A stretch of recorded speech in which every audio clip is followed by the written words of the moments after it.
is in its way. The vigil consists of total abstinence from sleep for a period of time. Our experience of the vigil in the contemporary church is much more scanty than our experience of the fast. Whereas in the early church, the vigil was very, very common.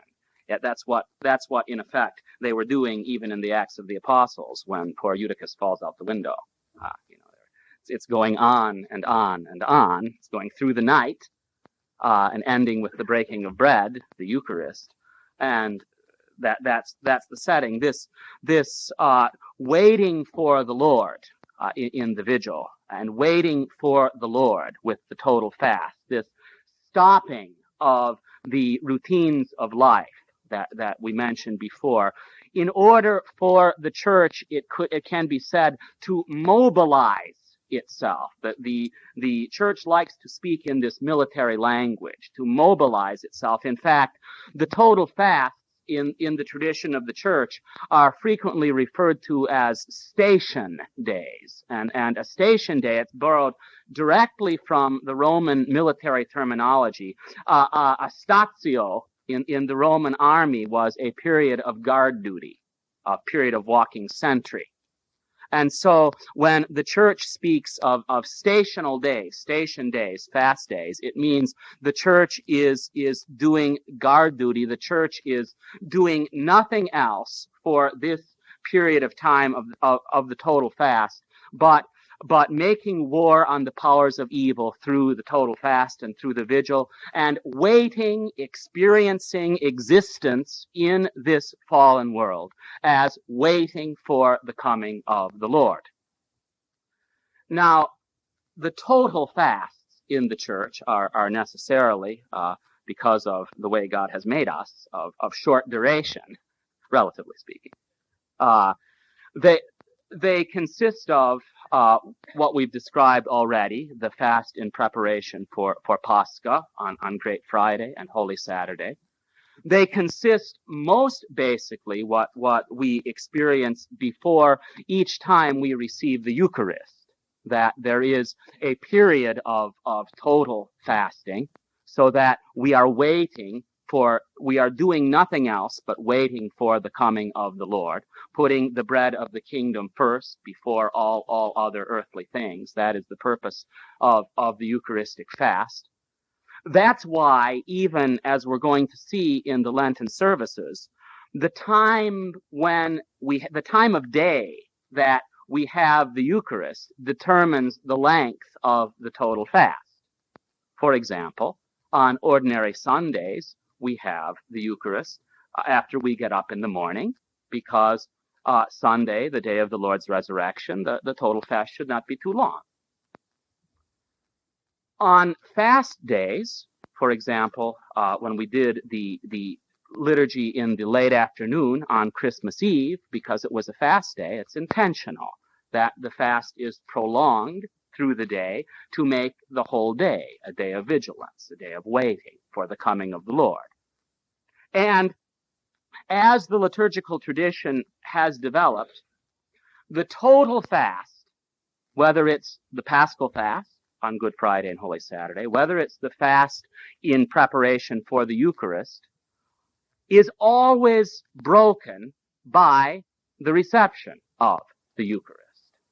That the waiting for the Lord, that is what's behind all total fasts, is always ended by the coming of the Lord to the church in the Eucharist. That's why, even as we mentioned last week, when I mentioned in passing the liturgy of the presanctified gifts, that the experience of the church during Lent is that the people of the church, if they're going to take their fasting seriously and be engaged, because when you take your fasting seriously, and this is guaranteed by the Lord's own example himself and by the teaching of all of the Holy Fathers and Mothers from the beginning, that if you take your fasting and your praying seriously, and that if you do it with at least some amount of purity of heart, you will, without question, in some way or other, meet the devil, like Christ did. And I'm sure that those of you who have fasted have experienced that before. That you meet as a result of the fast, the powers of evil working inside each one of us when we fast and pray, not as the Pharisee, but out of love for the Lord, out of desire for Him. One of the effects of that fasting is it stirs up everything inside that is dark. How many churches, how many priests always say that it's the time of Lent that stirs up, all of the kind of troubles in the lives of the people of the church. They frequently all come out during that time. We used to call it we used to call them at St. Vladimir's the purple demons come out during Lent, but it's not funny. It's not funny. Frequently, it's described in the lives of the saints that especially during the days of Holy Week, that's when the assaults by the devil on people in the church who are trying to do what has been given to be done, following the example of the Lord, are the worst. Often it's during that time when the worst temptations against faith or patience or morality or anything come during those days, because it is indeed it's not shadow boxing that's going on during that time. It's a real war that's going on. And when the people in the church mobilize themselves to do it, so also the powers of darkness. There's something that goes on the other end too. So it's been the experience from the beginning that the people who are keeping the fasting season need to be nourished frequently with the living bread of the Eucharist, with the food of the kingdom. That's why the liturgy of the presanctified gifts was devised. In some places in the early centuries of the church, the fasting was taken so seriously. In the Church of Jerusalem, for example, that they thought they even had to fast from receiving communion on the weekdays of Lent.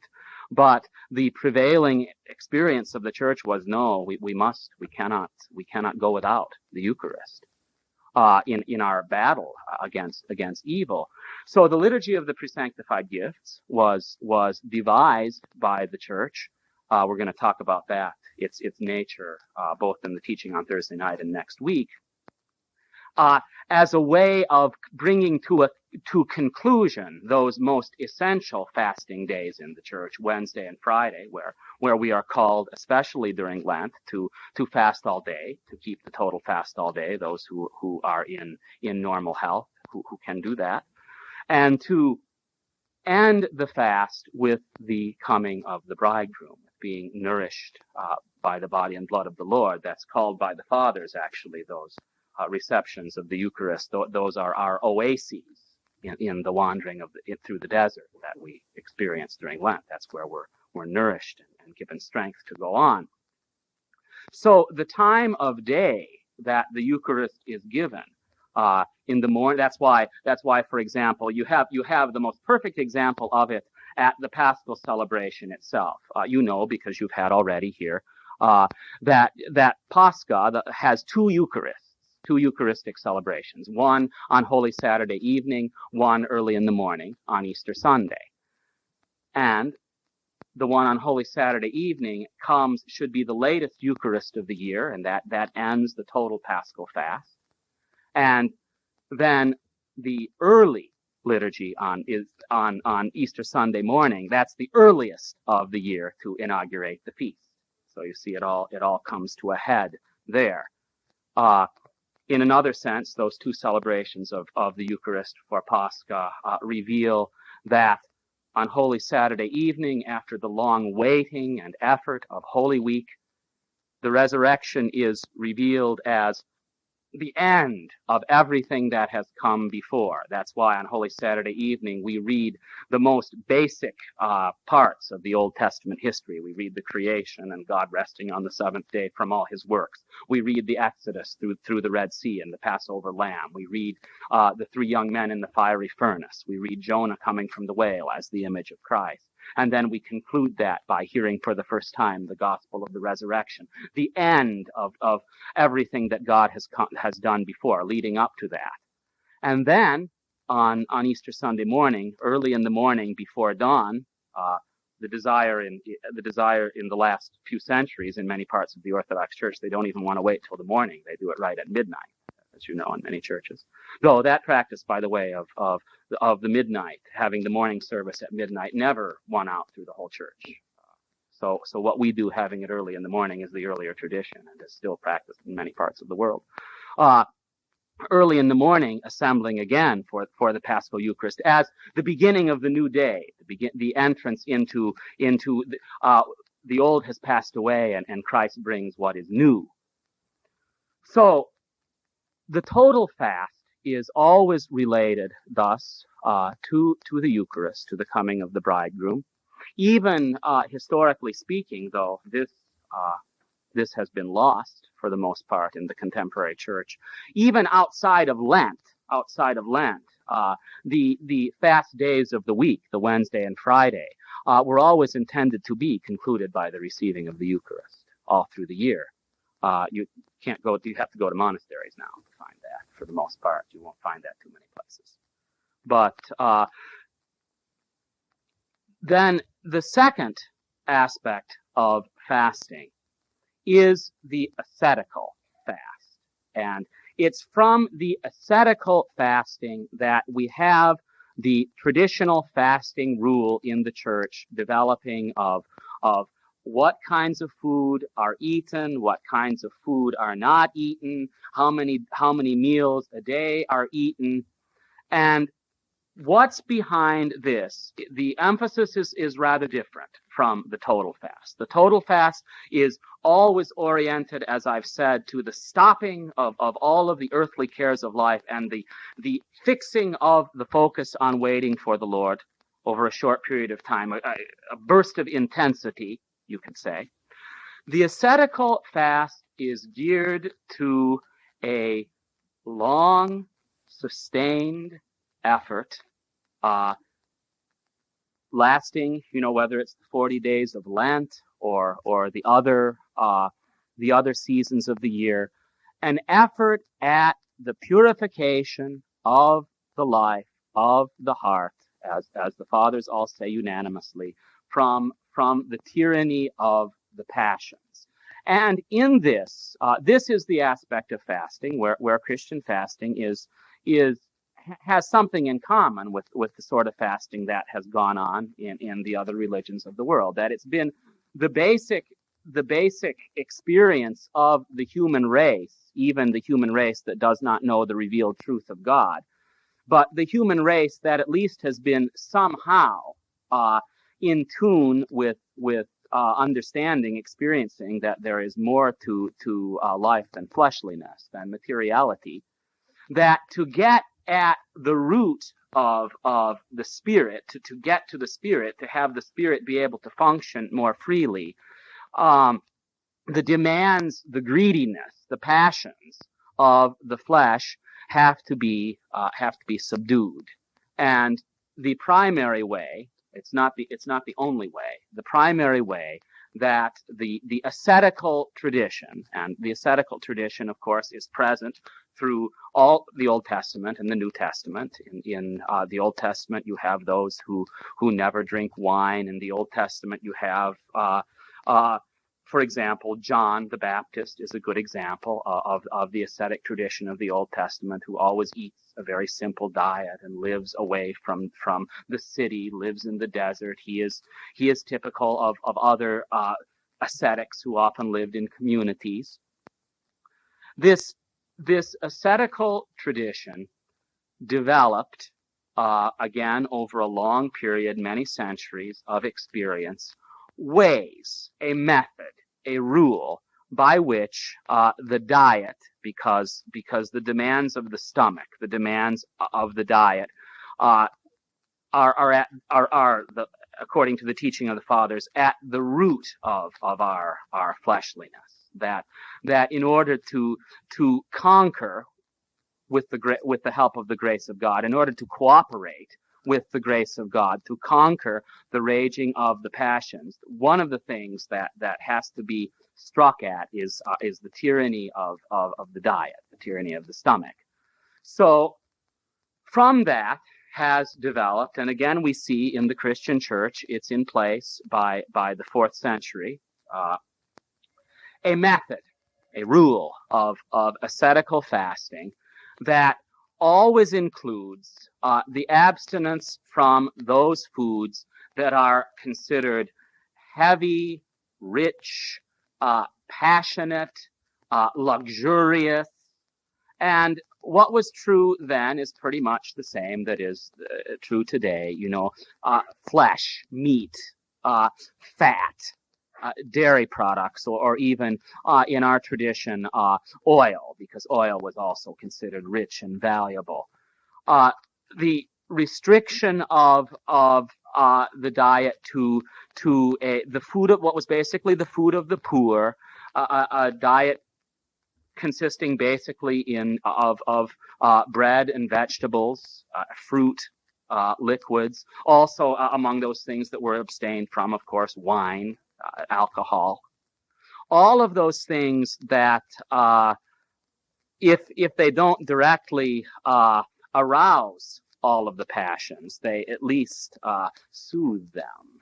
But abstinence from all those things and concentration on a diet that simply gives us basically what we need to live. The old phrase about eating to live rather than living to eat. That's basically what St. John Cassian, one of the great monastic fathers, says about it, that we fast to get ourselves back on the right track of that. That most of the time, I'm always personally astonished at the beginning of Lent. If you keep the fast according to the rule, there's usually some predictable things that happen. The first days are usually quite awful. In that, right? In that you're hungry all the time, and you get headaches, or you feel weak, and you think,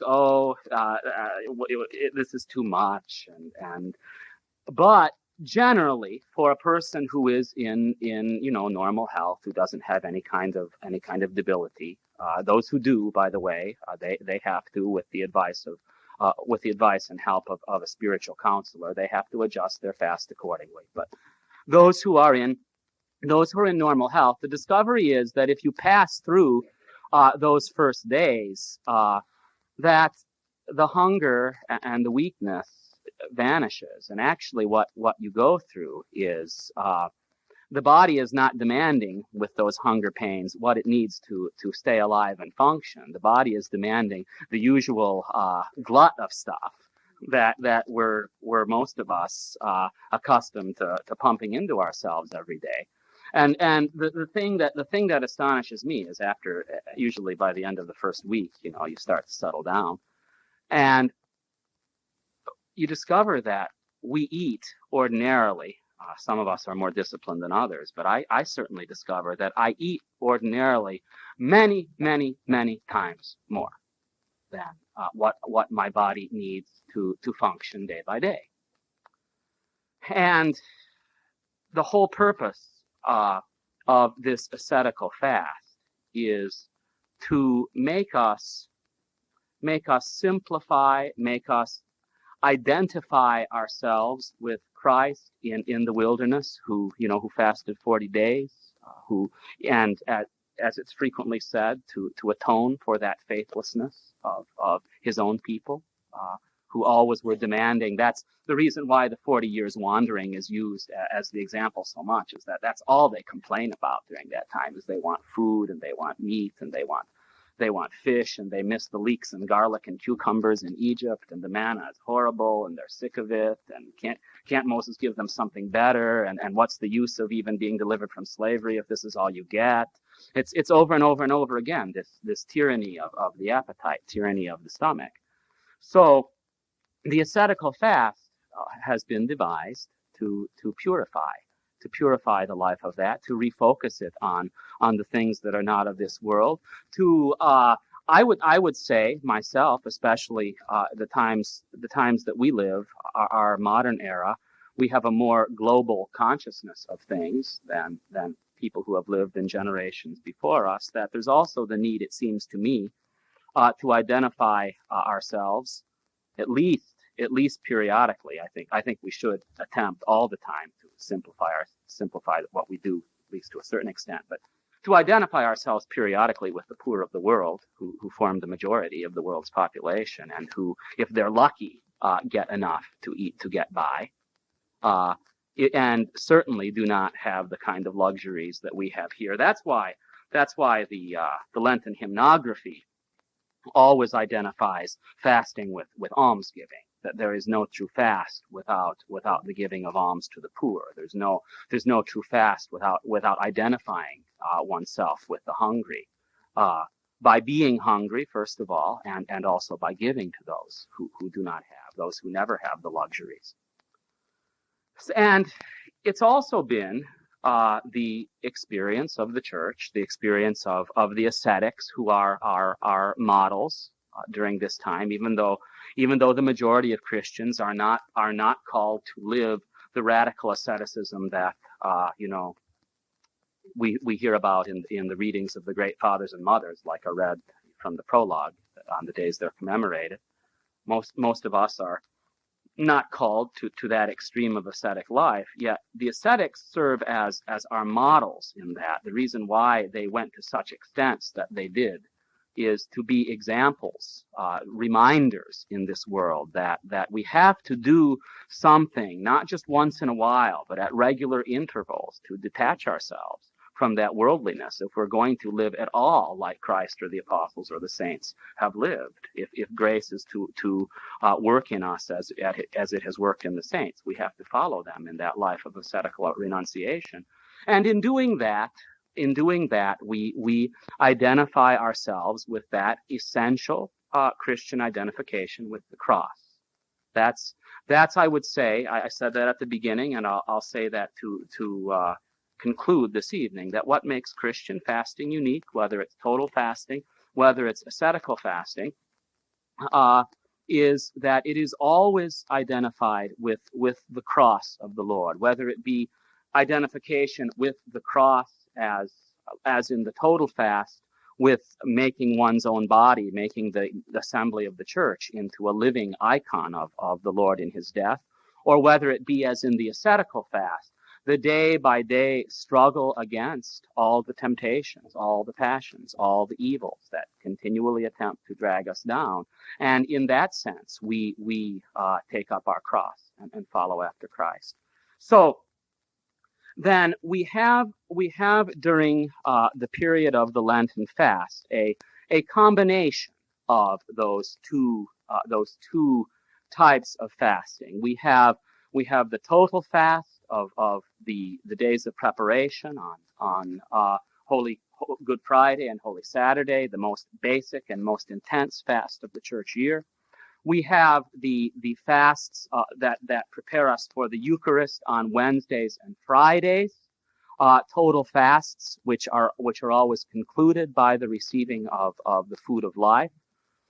And then we have the ascetical fast, which attempts to simplify our diet, feed us with just enough to get by, and enough to let the grace of the Holy Spirit work in us so that we might overcome with Christ those darknesses that are at work both in us as persons and in the church in general, so that the warfare of the and that is the purpose of the church in this world, is to make war with Christ on the powers of darkness. So the warfare of the church might be fought in us. It's not fought by somebody out there someplace or by a couple hermits in the desert. It's fought by us. That's what we're called to do. So to conclude this evening, I'll read just a little passage from Bishop Callistos Ware about really what's at the heart of what we're about to begin. He says this: "We waited, and at last our expectations were fulfilled. writes the Serbian bishop Nicholas of Ohrid, the same one who wrote the prologue that we read before the services, describing the Paschal service at Jerusalem. When the patriarch sang, "Christ is risen," a heavy burden fell from our souls. We felt as if we also had been raised from the dead. All at once, from all around, the same cry resounded like the noise of many waters. "Christ is risen," sang the Greeks, the Russians, the Arabs, the Serbs, the Copts, the Armenians, the Ethiopians, one after another, each in his own tongue, in his own melody. Coming out from the service at dawn, we began to regard everything in the light of the glory of Christ's resurrection. And all appeared different from what it had yesterday. Everything seemed better, more expressive, more glorious. Only in the light of the resurrection does life receive meaning. This sense of resurrection joy, so vividly described by Bishop Nicholas, forms the foundation of all the worship of the Orthodox Church. It is the one and only basis for our Christian life and hope. Yet, in order for us to experience the full power of this Paschal rejoicing, each of us needs to pass through a time of preparation. We waited, says Bishop Nicholas, and at last our expectations were fulfilled. Without this waiting, without this expectant preparation, the deeper meaning of the Easter celebration is lost. So it's that to which we're invited, and in the next 2 weeks, then I'm going to talk about the services of Lent and Holy Week, overviewing them, showing how they all hold together as a piece, leading us up to that entrance by the Lord's mercy and grace into that resurrection light and joy to which He invites us. Have any questions? Ed. During Lent, like Wednesday, Friday, evening services. Oh yeah, there will be the liturgy of the presanctified gifts is that I've described. It's a special evening service of Lenten Vespers combined with Holy Communion from the reserved sacrament that's been kept from the Sunday liturgy before. Is to be held every Wednesday and Friday during Lent in the evening at the end of the day, at the conclusion of the fast. Yeah. Yes.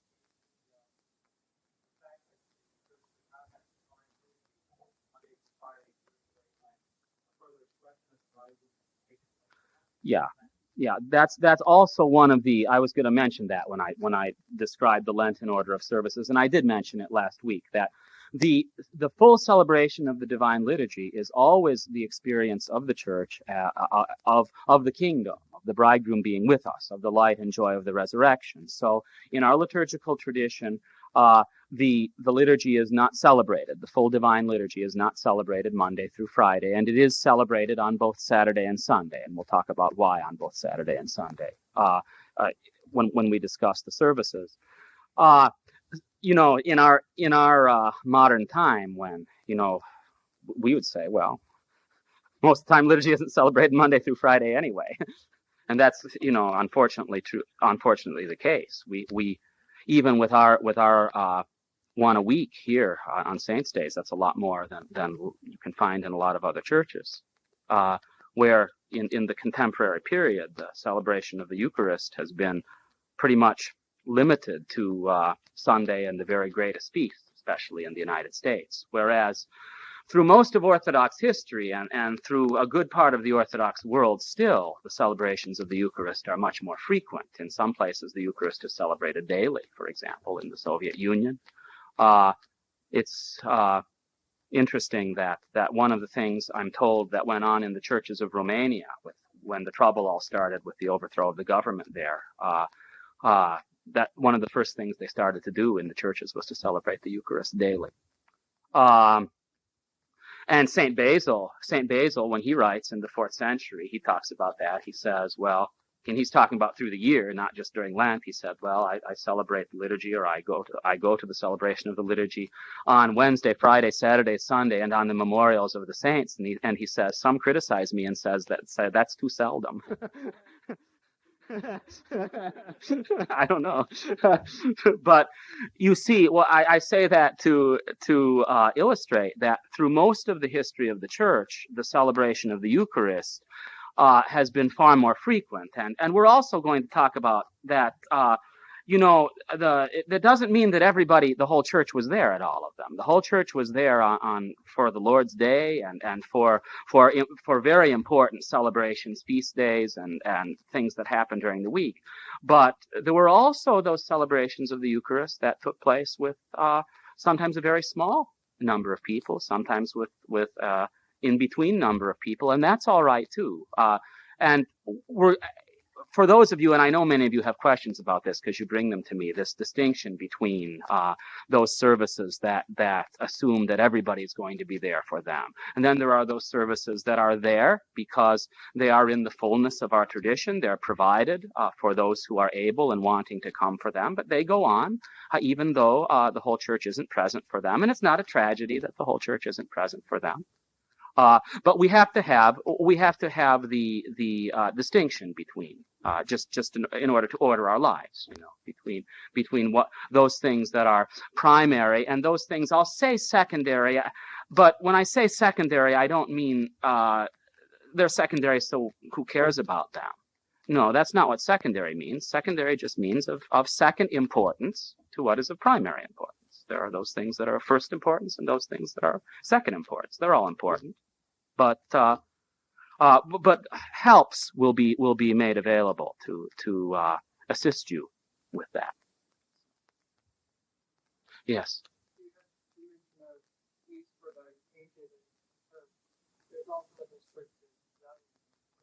Oh yeah, that's there too. That the groups of people that have traditionally been excused from the full rigor of the fast. Though it's interesting and important to note that in the tradition, in what's printed, what's there from the beginning, no one is ever excused from it entirely. You have to, because the whole church is doing something, it's expected that everybody, even if they have to be excused from the full rigors of it, everybody will do something. Even those who can't do everything will do something. And the people that you hear written about as excused from the full rigors of the fast are the very old, the infirm, very small children, and nursing mothers. That comes kind of consistently all through.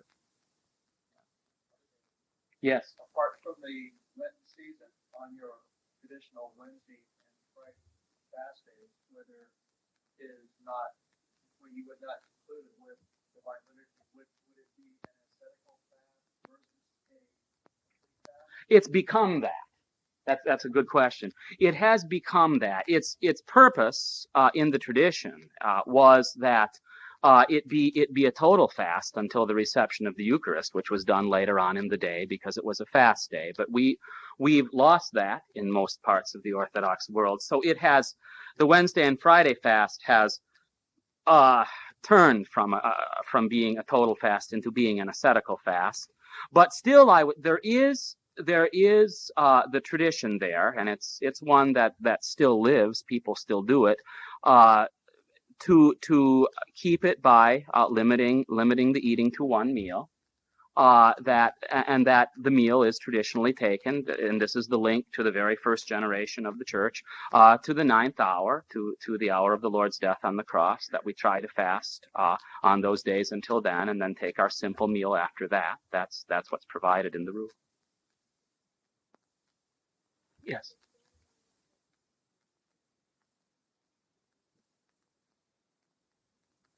Well, the various categories of when, according to the rule, you eat what. The best way to teach about those is actually providing calendars and descriptions of the rule for various days, and we're going to start to do that.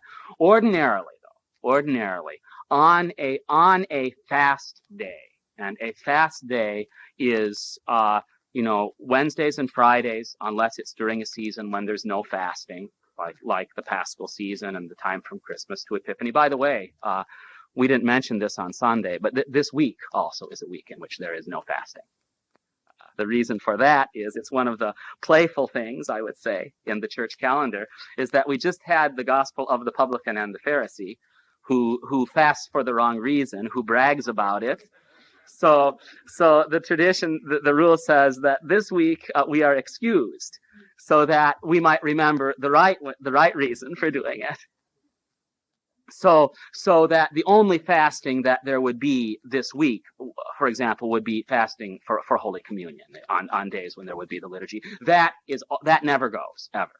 It's always done. But that means being excused from the usual ascetical fast on Wednesday and Friday.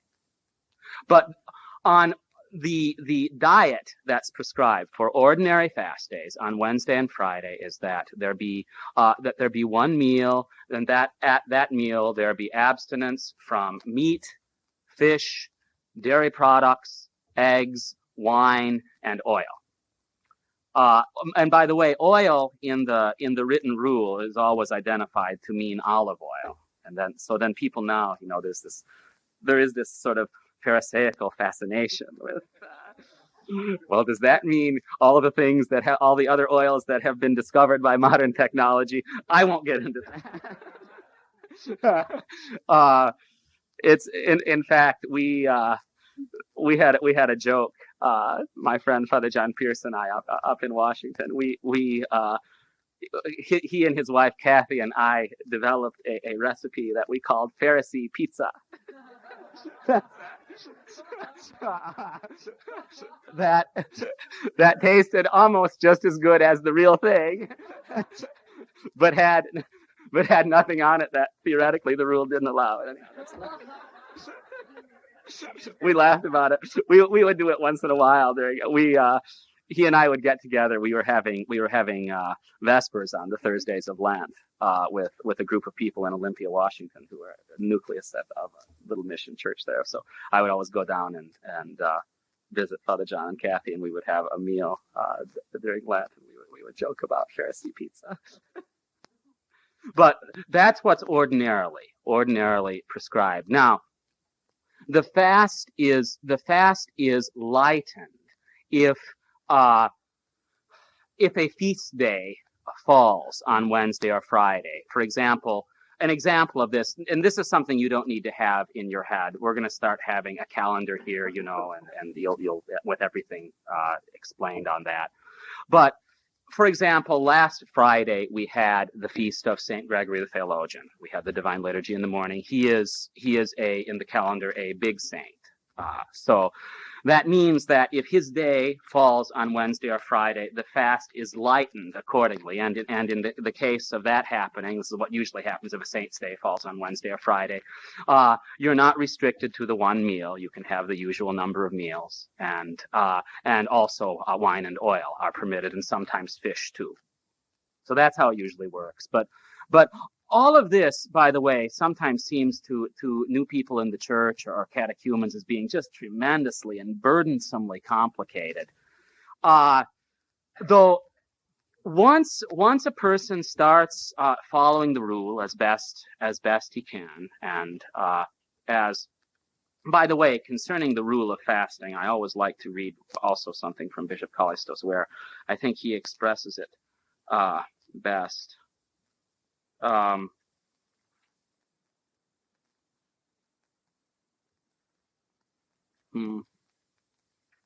want to find it because it's really a good, here it is.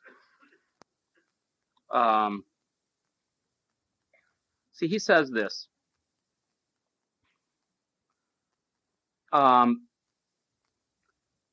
all times, it is essential to bear in mind that you are not under the law but under grace, and that the letter kills but the Spirit gives life. The rules of fasting, while they need to be taken seriously, are not to be interpreted, and this is the phrase I like very much that he uses, are not to be interpreted with dour and pedantic legalism. And I would say for the kingdom of God, he says, is not food and drink, but righteousness and peace and joy in the Holy Spirit. That's how to avoid, it seems to me, what the Pharisee falls into. It's a rule that has been developed by centuries of wisdom and experience in the church. If it is done with purity of heart and out of love for God, it is of great service in the spiritual warfare and in the search for the kingdom of God. So it needs to be taken seriously. And Orthodox Christians need to know what the rule is, and they need to try to follow it as best they can. But it's not to become a sort of, obsessive fascination as an end in itself, that somehow doing it completely right will somehow guarantee some automatic addition of grace. That's not what it's for. I hear this story of one particular abbot in a monastery. This is in our own day, who he surprises the monks at some point during Lent with a meal that has something in it that the rule does not allow, so that nobody can be able to boast within themselves that I kept a perfect Lent. And there's there's something to that. So I would say that if on the one hand it needs to be taken seriously, the rule needs to be taken seriously and with reverence, but it's not a straitjacket. We're to keep it as best we're able. We're not to make excuses when we could keep it and don't bother. But on the other hand, it is a tool. It's a tool in the spiritual life, and it's to be used like a tool. So that's it. Yes, Father Luke. Part about food and drink on the back, is it a universal not to drink water? Some of us can almost not do a liturgy without moistening the throat. But we have no problem with that. It's kind of late to get water. Yeah. Is that universal? Yes.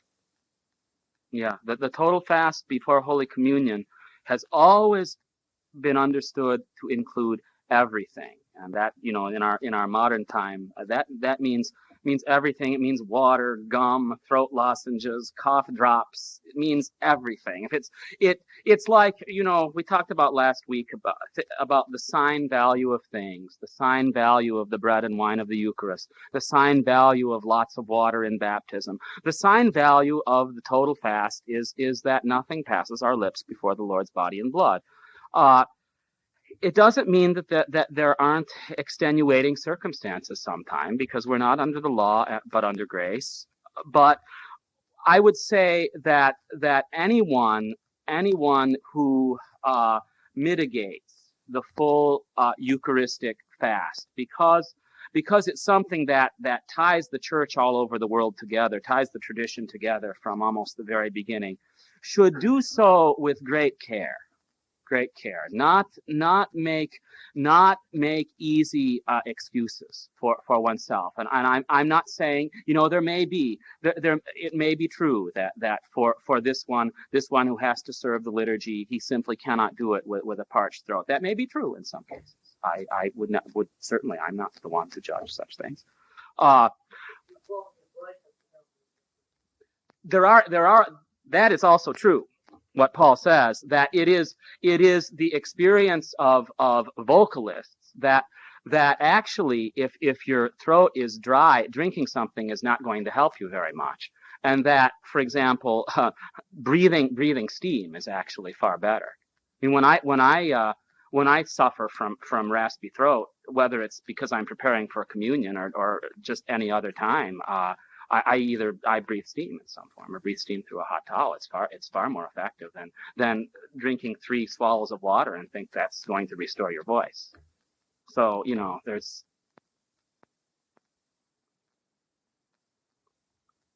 So I would say that the total fast for Holy Communion should only be mitigated for when where a person is really sure that it is very necessary. It needs to be taken very seriously, I think.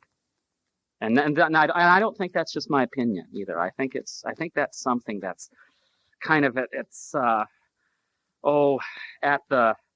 at the bones of how the church has experienced the coming of the Lord in the Eucharist from the start.